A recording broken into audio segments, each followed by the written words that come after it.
The business leader with Sandeep Akhil. नमस्कार, मैं हूं संदीप अखिल। आप देख रहे हैं the business leader. The business leader में आज हमारे साथ हैं आरती ग्रुप के चेयरमैन राजीव अग्रवाल जी। आरती ग्रुप के बारे में पहले रिपोर्ट देखते हैं, उसके बाद जो है राजीव अग्रवाल जी से हम चर्चा करेंगे। रायपुर के रियल एस्टेट जगत में विश्वास और ईमानदारी के प्रतीक बने राजीव अग्रवाल ने न सिर्फ शहर की स्काईलाइन बदली बल्कि हजारों परिवारों के सपनों को भी आकार दिया। आरती ग्रुप के चेयरमैन के रूप में उन्होंने अपने 4 दशक लंबे सफर में अशोका नाम से अनेक ऐतिहासिक प्रोजेक्ट खड़े किए जो गुणवत्ता और ग्राहकों के विश्वास के पर्याय बन चुके हैं। रायपुर में अपार्टमेंट संस्कृति की शुरुआत से लेकर एथेनॉल और स्टील इंडस्ट्री में विस्तार तक राजीव अग्रवाल का सफर एक प्रेरणादायक उदाहरण है। उनकी सकारात्मक सोच, पारदर्शिता और मेहनत से कोई भी व्यक्ति सफलता की नई इबारत लिख सकता है। परिवार को अपनी शक्ति मानने वाले राजीव अग्रवाल आने वाली पीढ़ी को सिखाते हैं विश्वास ही हर सफलता की सबसे मजबूत नींव है। आइए मिलते हैं आरती ग्रुप के चेयरमैन राजीव अग्रवाल से। राजीव अग्रवाल जी, बहुत बहुत धन्यवाद आपका और स्वागत है आपका द बिजनेस लीडर में। धन्यवाद संदीप जी। बातों की शुरुआत करते हैं। आरती ग्रुप की स्थापना कैसे हुई? अब ये एक बड़ा आपने ऐसा प्रश्न कर दिया है कि जिसके बारे में कहना बड़ा कठिन है। मैं अगर ये बोलूं कि वह खेलते खेलते बन गया ग्रुप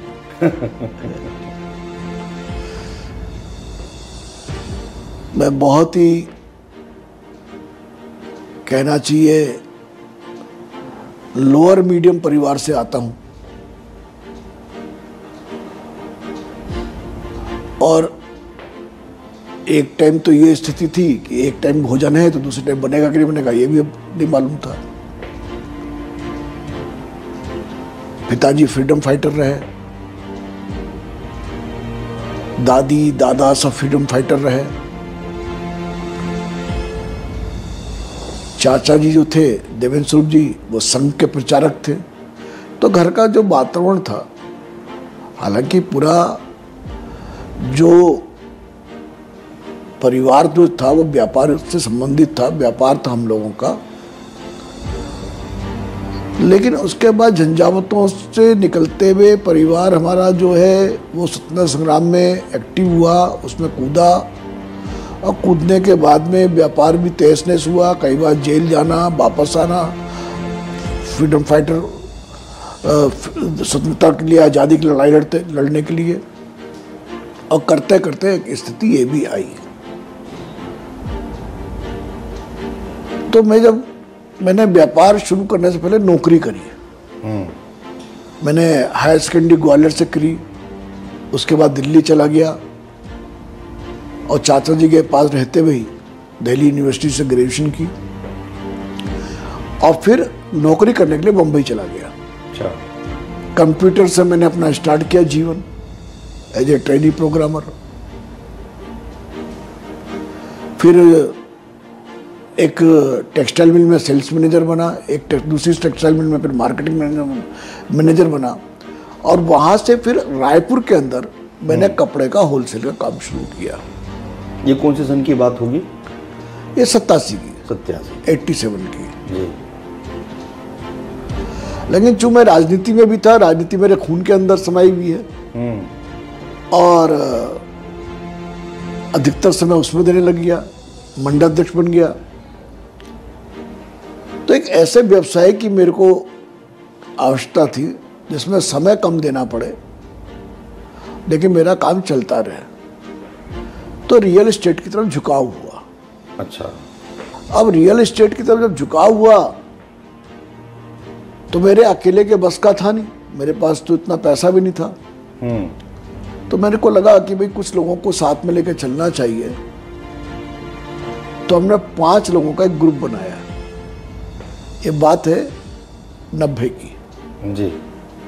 उसमें मैं तो स्वयं था, दूसरे हमारे छगनलाल मुंद्राड़ा जी थे, रमेश मोदी थे, अच्छा, किशोर अटलानी थे, अभी दुर्भाग्य से रमेश मोदी जी और किशोर अडवाणी जी इस दुनिया में नहीं है, और एक गिरीश बंसल थे। ऐसे 5 लोगों का मैंने ग्रुप बनाया और रियल एस्टेट में हम लोग कूद गए, थोड़ा थोड़ा पैसा लगाए।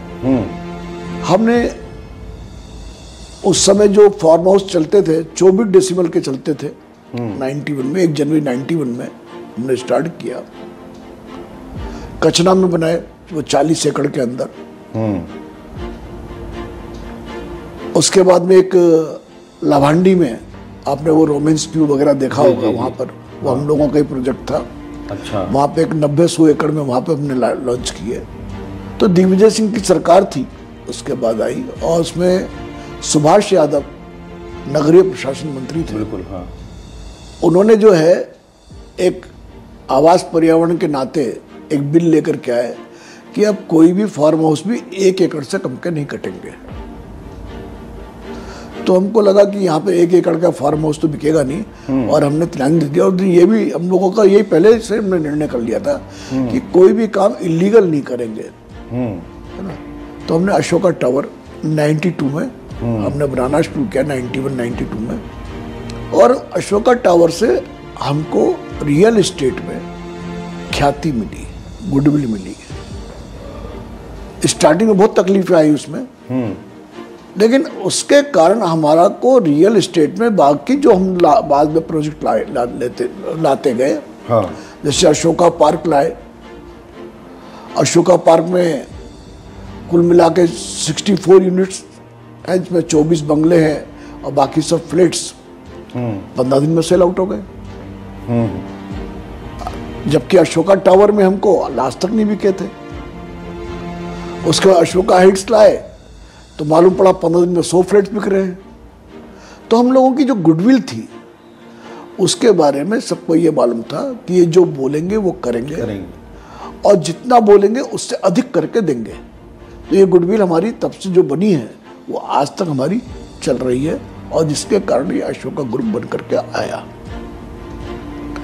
तो उसके बाद में हमने को, चूंकि अशोका टावर में काफी लॉस वगैरह हो गए थे, तो मैं जितने भी पार्टनर्स हैं सबके बच्चों की कुंडली लेकर के, और मेरे एक परिचित मित्र भी थे, आपने भी नाम सुना होगा रमेश उपाध्याय जी का जी। उनके पास गया। मैंने कहा देखिए रमेश जी, किसके नाम से मैं ये काम स्टार्ट करूं, ये काम की मेरी रफ्तार पकड़े, मेरे को नुकसान ना हो। सबके बच्चों की देखते देखते देखते बोले ये बच्ची किसकी है? तो ये बच्ची तो मेरी है। वो बोले इसके नाम से काम स्टार्ट करो। तो आरती के नाम से काम स्टार्ट हुआ, बिटिया के नाम से, बिटिया के नाम से वो ग्रुप बन गया, आरती ग्रुप। तो आज की तारीख में आप देख भी रहे हैं, ये भी लिखा हुआ अभी, ये आरती ग्रुप जी। और हमने जो पहला प्रोजेक्ट लेकर के आए थे 91 में, 1 जनवरी 91 को स्टार्ट हुआ कचना में 40 एकड़ में। तो उस समय रामायण आ रही थी, और रामायण में जब हमको, मेरे को इसका नाम का सोच रहा था कि मैं नाम क्या रखूं, तो सीता जी को अशोक वाटिका में रखा हुआ था। अच्छा, ठीक। और जब भी रावण जाता था तो सीता जी घास का तिनका उठाकर उसको दिखाती चला जाता था। तो मैंने कहा ये ठीक है, अशोक वाटिका का नाम रखना चाहिए। तो वहां पर भी 15-20 दिन के अंदर कुल टोटल प्लॉट्स निकले थे 104 के करीब। तो 50 हमारे प्लॉट्स 15-20 दिन के अंदर बिक गए थे। फिर मेरे को ऐसे मन में आया, मैंने कहा यार हम लोग 5 पार्टनर हैं, वो भी एक रामायण से उठाया, क्यों ना पंचवटी नाम रख दें। तो पंचवटी नाम रखा। तो अगले 3 महीने तक एक भी प्लॉट हम लोग बेच नहीं पाए। मैं वापस अशोक वाटिका रख दिया। तो तब से हमारा अशोका नाम हमने फेमस किया। अशोक वाटिका, अशोका टावर, अशोका विहार, अशोका पार्क, अशोका पार्क में अशोका हाइट्स, अशोका मिलेनियम, अशोका रत्न, अशोका डायमंड, जितने भी हमारे आते, अभी अशोका पाम मेडोज है, तो जितने भी हमारे यूनिट्स आ रहे हैं आए तो वो अशोका के नाम से आए। 2004 में हमने स्टील इंडस्ट्रीज में फिर कदम रखा, तो उसका नाम भी हमने आरती के नाम से ही रखा, आरती स्पॉन्ज एंड पावर लिमिटेड, उसका नाम से हमने इसकी स्थापना करी। और उसमें भी हम लोगों का अच्छी हमारी गुडविल बनी। हमने शुरू से कहा कि भाई विचार करके आगे हमने कहा भाई जो भी काम करेंगे अच्छा करेंगे। और ये कारण रहा कि हमारा जो प्रोडक्शन है, हमारा जो उत्पाद है, वो बाजार से 200 रुपये टन महंगा बिकता है। ये क्वालिटी से कहीं कंप्रोमाइज नहीं होता। अब सने सने बस आगे बढ़ रहे हैं और बच्चों ने संभाल रखा है, बच्चे आगे बढ़ा रहे हैं। अभी एथेनॉल में भी जा रहे हैं जी। एथेनॉल का भूमि पूजन हो चुका है, बहुत द्रुत गति से उसका काम। क्या योजना है एथेनॉल का? जो भूमि पूजन तो हो गया है, एथेनॉल का प्लांट लगेगा जो कि एक प्रकार से बहुत आवश्यक भी है और आज के समय में जरूरी भी है। उसको लेकर आपने क्या योजनाएं बनाई हैं? देखिए, उसकी सिंपल योजना है, हमारा काम तो खाली प्रोडक्शन करना है जी। ऑयल कंपनी इसको लेने वाली है, केंद्र सरकार की ये योजना है जी। 20% ब्लेंड अभी सरकार कर रही है, आगे इसमें और प्रोग्रेस कर सकती है। और जिस प्रकार की इस केंद्र सरकार की योजना है कि आगे चल करके 100% एथेनॉल के ऊपर भी गाड़ियाँ आएंगी जी। एथेनॉल के बारे में जो मैं आया जी, मेरे मनो मस्तिष्क में 3 बातें आई जी। पहली बात यह है कि ये जो योजना है एथेनॉल, ये सीधा किसान से संबंधित है। ये बहुत सही कहा है ना। किसान का जो उत्पाद है, अगर हम छत्तीसगढ़ की बात करें तो छत्तीसगढ़ को धान का कटोरा बोला जाता है ना। तो धान के कटोरे में जब ये हमारा होगा तो कोई भी हमारे किसान का एक दाना भी बर्बाद नहीं होगा। दूसरा, मेज से भी बन रहा है, मक्का से। मक्के का उत्पादन बड़ा कम है क्योंकि किसान इसलिए नहीं करता, मक्के की फसल इसलिए नहीं उगाता कि उसको कोई खरीदने वाला नहीं है। ठीक कह रहे हैं। तो उसकी तरफ भी प्रेरित होगा। अभी पिछले साल ही सरकार ने जितना धान खरीदा, पूरा का पूरा धान का मिलिंग नहीं हो पाया, सरकार को बहुत नुकसान हुआ उसके कारण। तो अब दोनों चीजें होंगी, सरकार मक्का की तरफ प्रेरित होगा और धान की तरफ से भी उसका कम रुझान होगा। और धान का यदि उत्पादन ज़्यादा भी होता है तो भी सरकार को नुकसान नहीं होगा, जितना अभी हुआ उतना नुकसान नहीं होगा।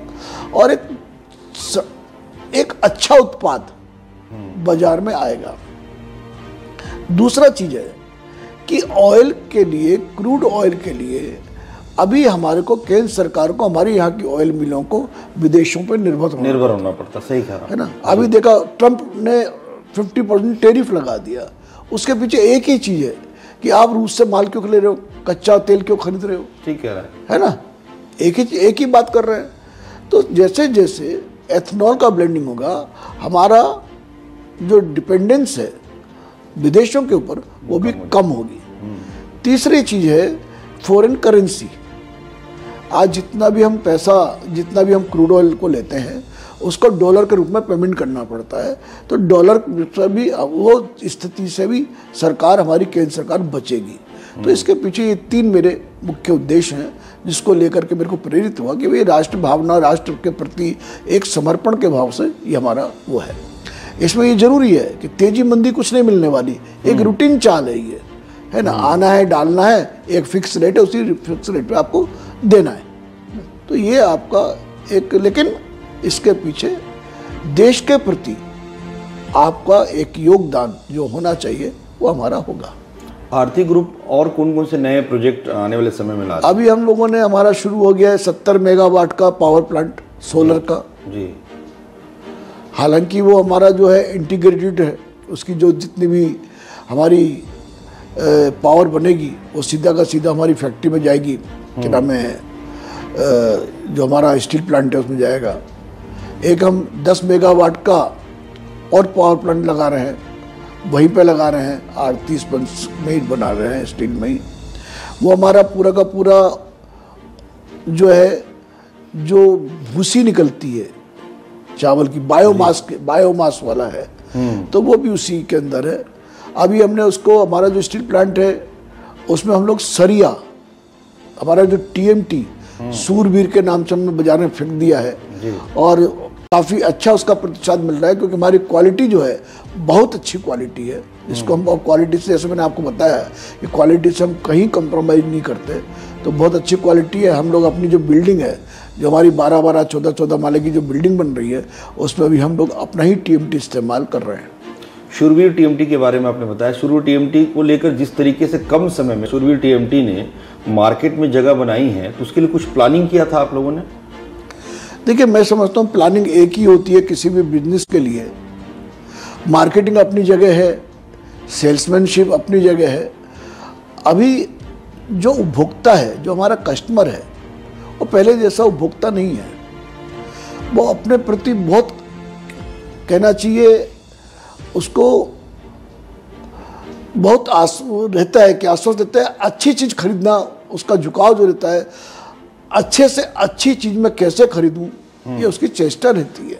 और फिर मकान एक ऐसी चीज़ है जिसमें वो सीमेंट अच्छा लगाना चाहता है, सरिया अच्छा लगाना चाहता है, बाकी तो ठीक है, रेती वेती जो आएगी तो नदी से आएगी, लेकिन दो चीज़ों पे उसको बड़ा फोकस रहता है कि मैं दो चीज़ें अच्छी लगाऊं। और अगर सरिया अच्छा लगा है, सीमेंट अच्छा लगा है, तो कोई भी बिल्डिंग को 50 साल हिला नहीं सकता कोई भी, तो उसकी तरफ झुकाव है। तो हमारा अच्छी चीज़ है, अच्छी ब्रांडिंग है। हम लोगों ने जो प्रॉमिस कर रहे हैं लोगों से, हमारा कंपोजिशन ये है, आप टेस्ट करा लो बाजार में, वो तो देख रहे हो, सब बिक रहा है माल जी, अच्छा प्रतिशत मिल रहा है। कपड़े के व्यापार से आप जुड़े रहे, उसके बाद रियल एस्टेट में इतना बड़ा नाम, और भी स्पंज आयरन और तमाम चीज़ों में आप गए, तो अलग अलग विधा की चीज़ें हैं सब, कैसा आपने सामंजस्य बैठाया सब चीज़ों में? देखिए, मेरे बाप दादाओं ने कभी रियल एस्टेट का काम नहीं किया, ना कभी इस प्रकार की इंडस्ट्री लगाई। व्यापारी थे, मेरे परबाबा कपड़े के बहुत अच्छे व्यापारी थे। हम तो सुनते हैं कि उनका माल लाहौर कराची तक जाता था। मैंने अपने चाचा को काम करते हुए देखा तो किराने का काम था, किराने की दुकानें थी। मैंने जैसा भी आपको बतलाया कि हम बिलो मीडियम फैमिली को बिलोंग करते हैं, अभी भी, आज भी पूरा परिवार करता ही है, वैसे ही रहता है। तो मैं इसको अपने पूर्वजों का आशीर्वाद मानता हूँ, ईश्वर का क्या ही मेरे ऊपर बड़ी उसकी दया है कि मैं जिस भी स्थिति में गुजरा, जहाँ पे भी गया, जो भी मैंने लाइन को अपनाया, वो गॉड गिफ्ट है। और मैं उसको बड़े ध्यान से देखता हूँ, करता हूँ। अभी एथेनॉल का लगा रहा हूँ तो कर रहा हूँ। देखिए, मैं आपको एक चीज़ जानता हूँ, मैंने बहुत स्टोरी पढ़ी, GD बिरला को मैंने पढ़ा, मैंने धीरू भाई अंबानी को पढ़ा, जमशेदजी टाटा को पढ़ा, और बाकी लोगों का कोई भी उद्योगपति का या किसी का भी, आज भी मेरी स्थिति यह है कि कोई भी व्यक्ति जो नीचे से ऊपर उठ रहा है तो मैं उसको बड़े इंटरेस्ट से पढ़ता हूँ। और मैं GD बिरला जी का पिलानी वाला जो मकान है, उसको देखने के लिए 3 बार पिलानी गया हूँ। राजस्थान, पिलानी, उनका जो येलो कलर का मकान, उसके सामने एक कपड़े की दुकान पे घंटों बैठा रहता था। और वो मेरे से पूछता था कि बाबू आप कहाँ से आते हो, क्या है, क्यों बैठे रहते हो? तो मैंने कहा नहीं, मेरे को इस मकान के अंदर घुसना है। और उस समय मेरी उम्र रही होगी 26-27 साल की। तो बोले मैं कोशिश करता हूं, और 2-3 बार मेरे जाने का, तीसरी बार शायद मैं प्रयास में सफल हुआ, क्योंकि उनके घर में कोई रहता नहीं था। उन्होंने जो उसका घर का जो केयर टेकर था उसको बुलाया, बोले बाबू आते हैं, हर 2 से 3 महीने आ जाते हैं और यहाँ पे बैठते हैं, एक बार इनको घर को अंदर देखने। वो मेरे को अंदर ले गए। ऊंचा में सीढ़ी चढ़ा, एकदम पूरी उनकी गद्दी थी, गद्दी बढ़िया साफ सुथरी थी एकदम से, और फोटो लगे हुए थे। तो उसमें उनके एक जगह उनको राय करके भी लिखा हुआ था, और वो सब देखा। मैं बाहर आ गया, मैंने कहा देख लिया, मैं आ गया। वो कोई ज़्यादा कहना चाहिए इंडस्ट्रिस्ट नहीं थे वो, लेकिन GD बिरला ने इंडस्ट्री डाली, ठीक है ना। अशोका ग्रुप की हमेशा जब बात होती है, रायपुर शहर को जब हम बात कर रहे हैं कि हमारा राज्य 25वें वर्ष में रजत जयंती हम मना रहे हैं, अशोका रतन या अशोका ग्रुप की जो भी चीज़ें हैं, मतलब आरती ग्रुप की जो भी चीज़ें हैं, उसकी बड़ी चर्चा होती है कि इसने शहर को एक महानगर का रूप दिया। जिस तरीके से सोसाइटी बनी, जिस तरीके से कॉलोनी बनी, जिस तरीके से वहाँ पर व्यवस्थाएं दी गई, वो उच्च स्तरीय रही। इसको लेकर आपका क्या कहना है? मैं जब बॉम्बे में सर्विस करता था तो मुलुंड में रहता था। अच्छा। मैं एक दिन सवेरे निकल रहा था, 8 सवा 8 बजे का समय होगा, तो एक सज्जन मेरे पास में आया, बड़े बुजुर्ग से थे, और मेरे को एक एड्रेस की स्लिप दे करके, नाम दे करके बोले कि भैया इनको देख, आप जानते हैं क्या? तो मैंने नाम पढ़ा, मैंने कहा प्लीज आई डोंट नो करके मैं निकल गया। उसी दिन की बात है या उसके अगले दिन की बात है कि मैं क्या देखता हूं कि मेरे सामने का जो फ्लैट है उसका दरवाजा खुला है और उसमें एक सज्जन आराम वाली चेयर में बैठे हैं और न्यूज़पेपर पढ़ रहे हैं, है ना। और मैं उनकी तरफ देखा, जैसे न्यूज़पेपर हटा तो मैं उनका चेहरा देखा, मेरा एकदम मैं फक रह गया। मैंने कहा यार ये क्या हुआ कि मैं अपने जो मेरे सामने जो व्यक्ति रहता है उसको ही मैं नहीं जानता। तो जब मैं रियल एस्टेट में आया तो मैंने कहा इसका एक बाउंड्री वाल सेटअप होगा, है ना। बाउंड्री वाल के लिए मेरे को बहुत झंझट करनी पड़ी टाउन एंड कंट्री प्लानिंग में। ये हम ठान चुके थे कि हम कोई भी काम अवैध करेंगे नहीं, इलीगल बनाएंगे नहीं। तो टाउन कंट्री प्लानिंग में बड़ी हुज्जत हुई मेरी, क्योंकि वो वहाँ पे एक शर्मा जी थे जॉइंट डायरेक्टर, वो बोलते थे टाउन बाउंड्री वाल का सेटअप यहाँ पे हो ही नहीं है ही नहीं, हम बना ही नहीं सकते, हम दे ही नहीं सकते, उसका नक्शा ही नहीं पास करेंगे। अब मैंने कहा मैं बनाऊंगा, मैं करूंगा। मैंने कहा आप सुरक्षा की गारंटी लेते हैं क्या? मैंने कहा मैं करूंगा। और मैंने अशोका टावर को बाउंड्री वाल सेटअप दिया।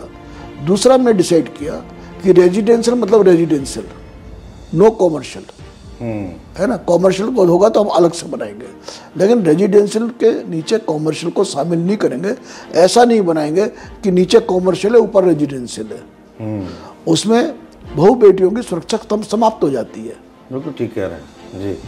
वो हमारा आज तक चल रहा है सभी प्रोजेक्ट में। आप मेरा किसी भी प्रोजेक्ट में चले जाइए, है ना, इसमें भी देखेंगे, अशोक रतन में भी देखेंगे तो कॉमर्शियल बाहर है एकदम से और उसके ऊपर कोई रेजिडेंशियल नहीं है।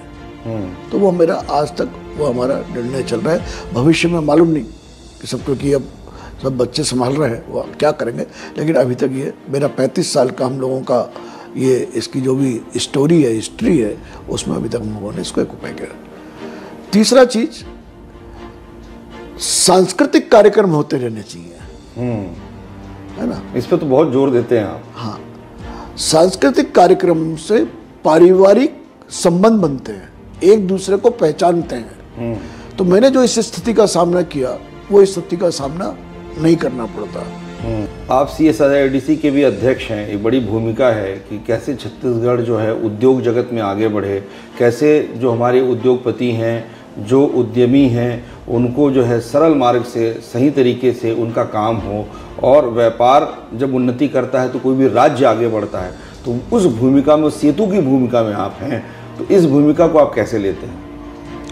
देखिए, मेरे ऊपर हमारे यशस्वी मुख्यमंत्री श्री विष्णुदेव साय जी और हमारे राष्ट्रीय नेतृत्व और प्रदेश नेतृत्व ने मेरे पर विश्वास करके मेरे को जिम्मेदारी दी है, और इसके पीछे उनके मन में ये लगा होगा कि मेरे को उद्योग का भी अनुभव है, उद्योगों में आने वाली परेशानियों का भी अनुभव है, मैंने उसका सामना भी किया है, और संगठन का भी अनुभव है। तो मैं इस पद को अच्छी तरह संभाल लूंगा। अब कितना अच्छी तरह संभाल पाया हूं, नहीं संभाल पाया हूं, इसका परिणाम तो मैं स्वयं खुद नहीं दे सकता। ये तो एनालिसिस मेरे मुख्यमंत्री जी करेंगे, या मेरे मंत्री जी करेंगे, या मेरे संगठन करेगा। लेकिन मेरा प्रयास ये होता है कि हमारे प्रदेश ने हमारे यशस्वी मुख्यमंत्री विष्णुदेव साय जी के नेतृत्व में 6,60,000 करोड़ के MOU साइन किए हैं। उस MOU में से आने वाले उद्योगपति जिनको भी हम जमीन उपलब्ध करा रहे हैं वो आए तो बिल्कुल 0% परेशानी के उनको वो चीज़ उपलब्ध हो जाए। तो हमने पूरा ऑनलाइन सिस्टम है, वहाँ पर पूरी चीज़, सारी की सारी चीज़ ऐप के अंदर लोडेड है। किसी भी उद्यमी को, किसी भी उद्योगपति को हमारे ऑफिस आने की आवश्यकता नहीं है। वो वहीं से अपने फॉर्म भर दे, सिंगल फॉर्म के अंदर उसकी सारी आवश्यकताएं पूर्ति होती हैं। सिंगल सिग्नेचर में पहले 50 70 जगह उसको सिग्नेचर्स करने पड़ते थे, अब सिंगल सिग्नेचर। एक बार उसने अपनी जिम्मेदारी, अपने बायोडेटा लोड कर दिया, जो भी रिक्वायरमेंट्स हैं उसके हिसाब से, फिर उसको कुछ देने की आवश्यकता नहीं। उसको मालूम पड़ जाएगा सब्सिडी के बारे में, उसको हमारे पास में कहाँ लैंड है उसके बारे में मालूम पड़ जाएगा, और वहीं से उसका लेआउट से लेकर के, लाइसेंस से लेकर के हर चीज़ हमारे यहाँ से ऑनलाइन उसको मिल जाएगी। बहुत अच्छा। वो केवल पैसा लाए, अपना उद्योग लगाए और हमारे छत्तीसगढ़ के लोगों को, हमारे युवाओं को, हमारे युवतियों को रोजगार दे। इतना काम। बहुत अच्छी बात आपने की राजीव जी। अंतिम में क्या संदेश देना चाहेंगे छत्तीसगढ़ के नए बिजनेसमैन लोगों को और जो उद्योग जगत से जुड़े लोग हैं उनको? देखिए, हमारा छत्तीसगढ़ जैसा प्रांत पूरे देश में कोई दूसरा नहीं है। हमारे लोग बड़े शांति प्रिय हैं, आत्मसात करने वाले लोग हैं, और छत्तीसगढ़ के अंदर सभी चीज है। आप जिस चीज का भी उद्योग लगाना चाहते हैं उसका रॉ मटेरियल हमारे यहाँ है। 7 राज्य हमारे प्रदेश की सीमाओं को लगते हैं, किसी प्रदेश में नहीं लगते। इसीलिए आपका जो उत्पादन है उसको बेचने में आपको बड़ी आसानी रहेगी। ट्रांसपोर्टेशन सिस्टम हमारा बहुत अच्छा है, हमारे यहाँ कार्गो चालू है, तो इसीलिए आपको कहीं देश विदेश कहीं पे भी माल भेजना है, आपको कहीं परेशानी नहीं। हमारे यहाँ से अधिकतर राज्यों की राजधानी को फ्लाइट्स हैं, तो कोई भी उद्योगपति को जो सुविधाएं चाहिए वो छत्तीसगढ़ राज्य में है। राजीव जी, आपका बहुत बहुत धन्यवाद। आपने अपना बहुमूल्य समय दिया द बिजनेस लीडर के लिए।